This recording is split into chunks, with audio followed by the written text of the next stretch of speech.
Mabahong amoy na nagbumula sa isang drainage canal sa Calasiao, Pangasinan, inirereklamo ng ilang motorista at residente. Tutukan sa ulat ni Claire Lacanilaw.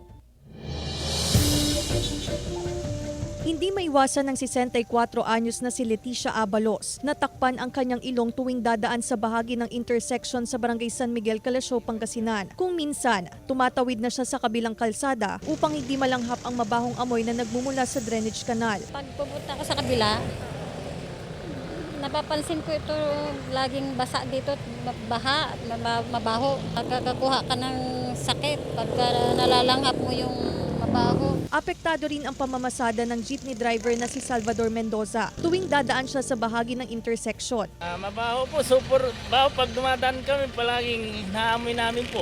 Saka yung mga pasaheros. Sumasalubong sa mga residente at motorista na dumadaan dito sa bahagi ng intersection sa bayan ng Calasiao, Pangasinan, ang mabahong tubig na nagmumula dito sa drainage canal. Panawagan ng mga dumadaan dito na sana malinisan sa lalong madaling panahon ang drainage canal.